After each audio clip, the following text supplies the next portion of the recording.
one more compulsory module, that's for the design route, and this is process design principles. This module is led by Professor Eric Braga, who you will have heard from earlier on. I will also be providing some assistance in the course delivery.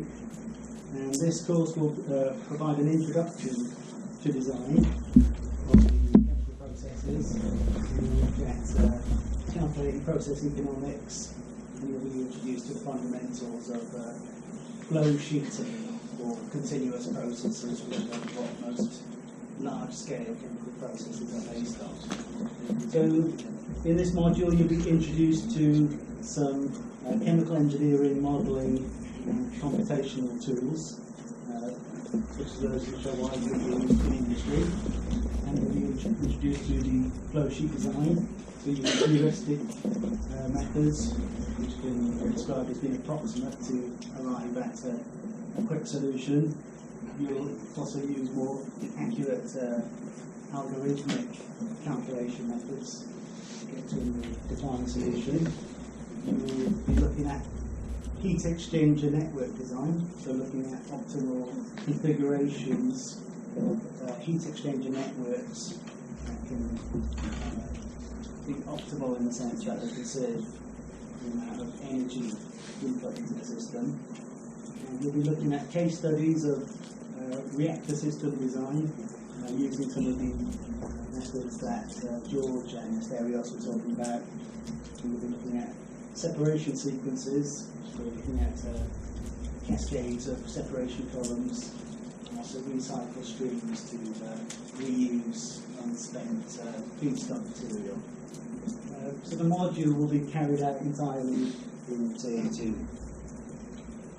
So the learning aim is to provide an introduction to process design, and it will bring together elements of process analysis, detailed process phenomena, and this will prepare you for the larger design project that you'll be doing over the summer months. So you can consider it as a bit of a warm-up for that project. And you'll be developing your skills in the computational modelling and optimization tools that you'll be using in the large design project. So as part of this module, there is a smaller design project that you'll need to carry out, and the expectations for this project are that you'll design a new process for the production of a designated chemical product that, again, according to a set of project requirements. You'll be given the details of the available process feed streams and utilities.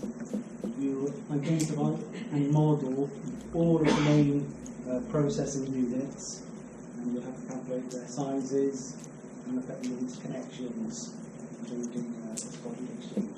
So the process that you'll work on will be smaller than the larger design project that you'll do over the summer, in the sense that there will be fewer processing units that will need to be on board. And you'll also be estimating the process costs using provided process cost models. So this design project won't be carried out in a team. Each student will be working on this individually. And so the learning outcomes for this module, you'll be expected to understand what process design entails, and how to apply this to new and existing processes. You'll become hopefully proficient in the use of all the modelling, simulation and optimization tools used in design, and then you'll understand the connections between technologies, the phenomena and the overall process. So the assessment is entirely based on coursework, including design projects and examinations. So any questions about that? So there will be no exam? Yeah. No exam. It's entirely based on individual coursework.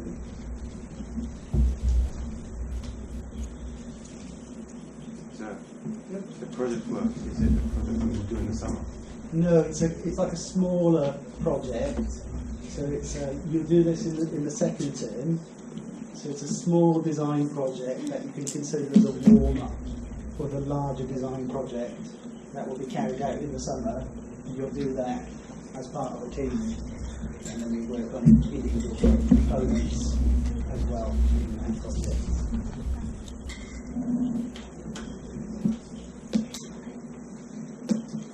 Okay, thanks for your attention.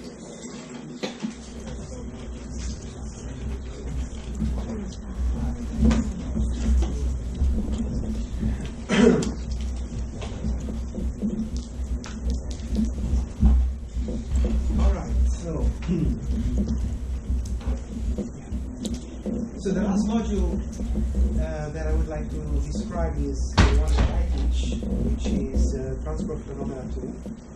Alright.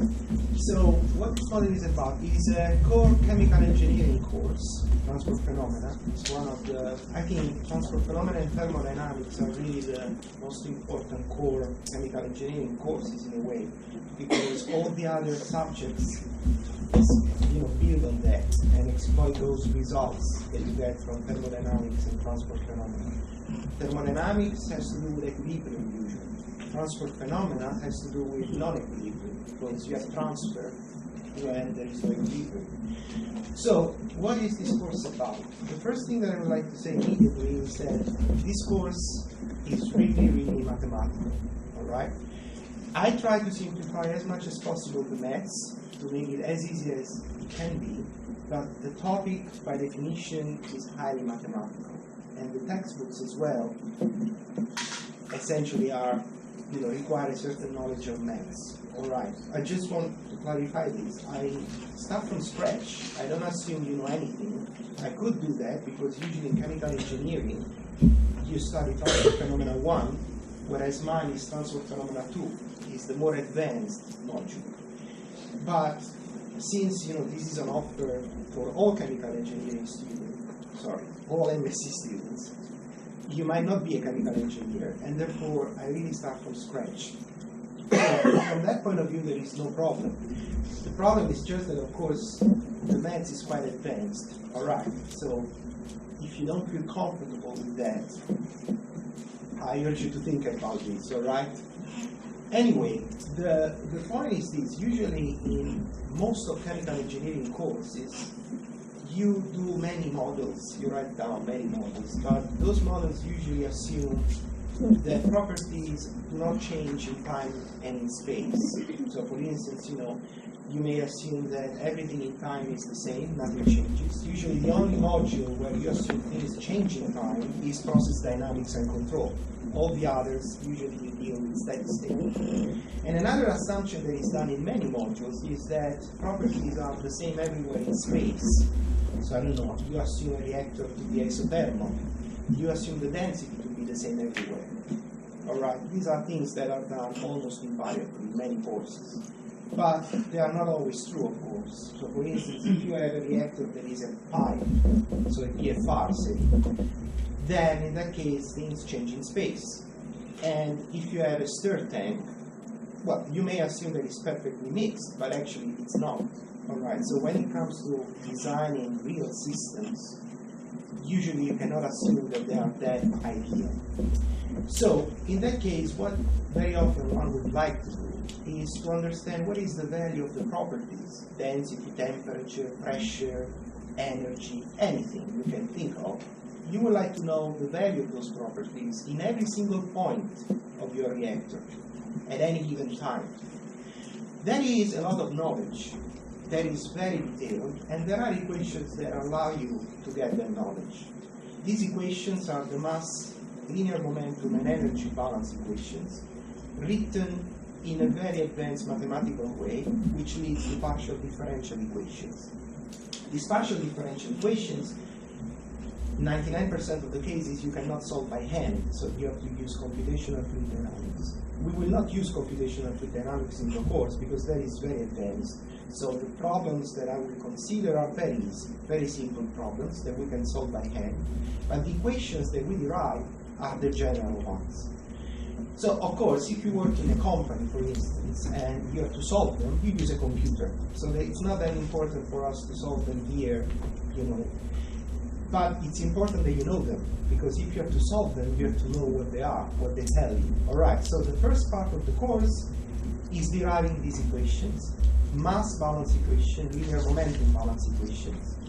I don't do the energy balance equation, and I don't do it because that involves a maths that probably you wouldn't have studied. All right, so in that case it would be really challenging, so we don't do that. But you studied heat transfer, you remember the previous module that has been introduced. So in a way, at least part of it is covered there. So we do just mass and linear momentum balance equations. That is the first part. Then we use them to solve simple problems of engineering interest, like, for instance, the pipe flow, the flow in a pipe. You're going to learn how to calculate the velocity field, so the value of the velocity of the fluid in every single point of the pipe, pressure drops, friction, and all those kind of things. All right, so once that has been done, another part that is important in this module is scaling and order of magnitude analysis, and this is, a skill that belongs to engineers a lot. What is it about? These equations are, as I told you, very complex to solve, and therefore we use computers. But as I will clarify you in the course, does not mean you just write them down in a computer, you push the button and you solve them. They are so complex that even a computer will give you gibberish if you are not able to set the simulation up correctly. And to get that, you have to really understand what those equations really mean without solving them. That is a skill. So you don't solve an equation, but you already